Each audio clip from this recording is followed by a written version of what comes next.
From the opinion pages of the Wall Street Journal, this is Potomac Watch. Donald Trump is arraigned in New York City and pleads not guilty to 34 felony charges. What are those charges? What do we expect next? And how is all this going to play politically? Welcome to Potomac Watch. I'm Kim Strassel, and I am joined today by my awesome colleagues, Bill McGurn and Kate Batchelder Odell. So, New York District Attorney Alvin Bragg really did it. Donald Trump surrendered himself in New York today, following a grand jury indictment last week. This is the first time in U.S. history a former president has faced criminal charges. Early speculation was that this case would hinge around supposed hush money payments that the Trump organization funneled through lawyer Michael Cohen to adult film star Stormy Daniels.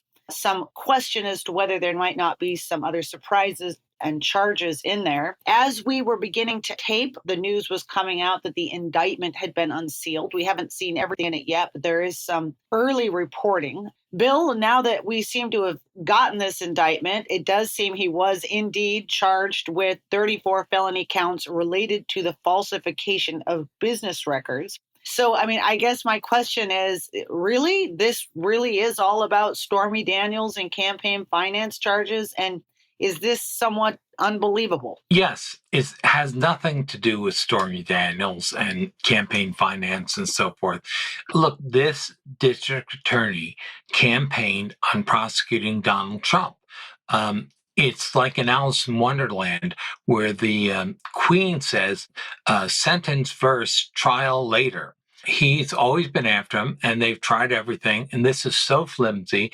And this is from a prosecutor, by the way, who has done nothing while there's a crime surge in New York City. And he's making this political prosecution, unprecedented in American history. And one of the signs, I think, of an abusive prosecutor is trying to dazzle us with real numbers. If it's what we think, there are basically two payments, right, to Stormy Daniels and the other playmate, Karen McDougal. And to expand them into 30 counts, that's also indicative of, I think, a prosecutor run amok, because they're not really all separate actions. It's just to make it look a lot bigger. So I think, no one should be surprised. The whole thing was flimsy from the outset. And the prosecutor, far from using discretion, just doesn't care what the effect is on the body politic. Less important than Donald Trump is what is the effect on Americans' life. It'll mean that a large part of the country has less confidence in another institution, for the local judiciary, and it just bodes well and invites future such prosecutions by Republicans when they get the upper hand. Yeah, to your point, Bill, about racking up the numbers, the early reporting suggests that this indictment is also going to include, as you said, these payments to Karen McDougal. She's a former Playboy model. In 2016, she tried to sell her story about an alleged affair with Trump. And the National Enquirer apparently agreed to pay her $150,000, but then never ran her story. And Michael Cohen, that former Trump lawyer I mentioned earlier, reportedly signed some sort of deal to cover the cost of that McDougal payment. But that agreement, according to reports, fell apart. So, Kate, I'm just wondering if this is indeed included in this. How do you get from here to there? It's one thing to claim falsification of business records in the case of Stormy Daniels, if you're just talking about this in pure legal terms. By the way, I agree with Bill that I think this is just a super shoddy case and that this is really about politics. But there's a possibility here that she also shoehorned in this other thing to make the numbers go higher, and something that potentially, I don't know your thoughts on this, but might even further risk his case. Well, Kim, at the top, I should probably associate myself with how Ron DeSantis put it not too long ago, which is I'm not intimately familiar with what goes into paying hush money to somebody, but I'll do my best here.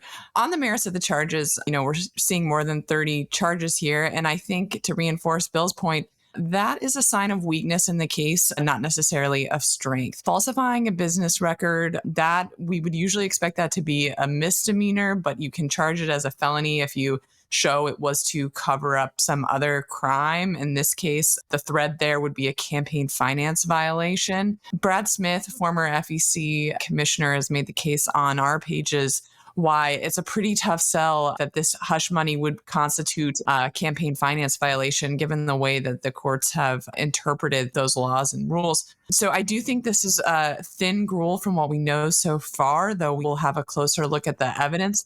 But it has the appearance of, we know that, for instance, that federal prosecutors, when they looked at this case, declined to prosecute it. And I think the more than 30 charges should tell us not that they have this in the bag, but that they're throwing all the charges they can think of to just try to get him on one.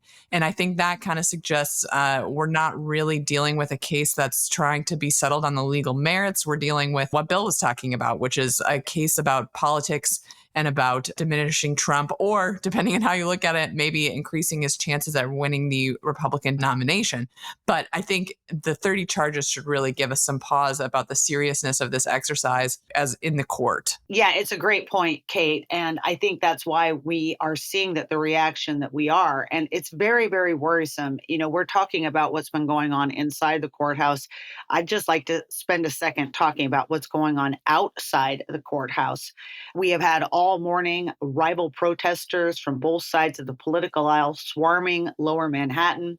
They are being held apart by legions of New York police officers. Tempers are running very, very high. And to give you a sense, let's just listen to a couple of clips. The first is from Marjorie Taylor Greene, the Georgia congresswoman, who was up in New York this morning protesting in the crowds today and at one point addressing Trump supporters with a bullhorn. Let's hear her, I think, in a separate clip from MSNBC. This is a witch hunt. If Alvin Bragg was interested in charging people with crime, he'd be punishing the crime that happens every single day right here in Manhattan. Crime is up 22% from last year here in Manhattan. The taxpayers that pay his salary and pay for his entire office and everyone there, they're victims of crime every single day in Manhattan, real crimes. But this is a political witch hunt. Everybody knows it. Everyone sees it for what it is. And the Democrats are destroying themselves in this process, perverting our justice system. On the other side, let's take a listen for a second to New York Democrat Jamal Bowman, who's getting a bit of a reputation in Congress as a shouter and who was demonstrating that talent here, also in New York, in a clip from NBC. Get out of here, Congressman. What inspired that today? Jamal Bowman. What inspired that today, Congressman? I was born and raised in New York City. This is the city that I love. It's a city focused on hard work and love for all people. We will never accept hateful rhetoric in our city. Any rhetoric that is divisive, any rhetoric that uplifts white supremacy, we are pushing back against that in all its forms. Marjorie Taylor Greene needs to take her back to Washington and do something about gun violence, do something about affordable housing, do something about childhood poverty, do something about climate change. Do your freaking job, Marjorie Taylor Greene. You don't need to be in New York City talking that nonsense. Go back to your district. What are you doing here? So there's that. That was the scene outside of the courthouse, Bill. And we have been warning that bringing a prosecution on flimsy charges is a recipe for stoking this kind of divide, that the idea behind prosecutorial discretion, especially when it comes to a former president, is that you do not move forward unless you have very serious evidence of a very serious crime, one that convinced the majority of the country. And that's not what we have here. This anger, this divide, is this just a taste of what we are likely to see? What is this doing to the fabric of our country? I think this is only the beginning, and that is a relatively mild form of what we see, because what we see is a lot of people piling on. It'll be both sides shouting at each other, lead to all sorts of unfortunate things. I think the better process is just to leave it to politics to sort this out. This is not a clear crime. Like, you can argue about it, as people do. You think if a former president and presidential candidate is going to be arrested, the crime would be very clear. But as the district attorney indicated in his campaign, we're going to find the man, then we'll come up with the crime when we need to. Yeah, Kate, despite what Trump has called a witch hunt and very silly charges, it's notable that he does seem to be taking the case seriously in terms of a defense. We got the news today that he brought on Todd Blanche. This is a former federal prosecutor, a specialist in white-collar crime, who most recently has been a well-known law firm, Cadwalader, Wickersham, and Taft.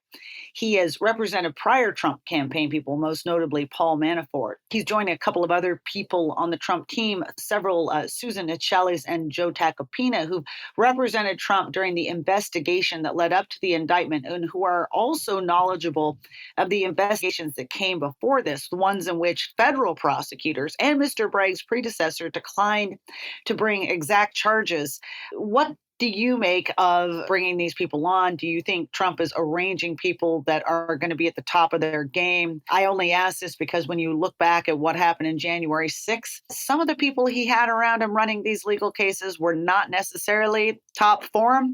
This does look a little different to me. Yeah, Kim, I think it does look like he's taking his legal representation seriously, as anybody should if they're charged with more than 30 counts. It will be interesting to see what strategy the defense uses in the case.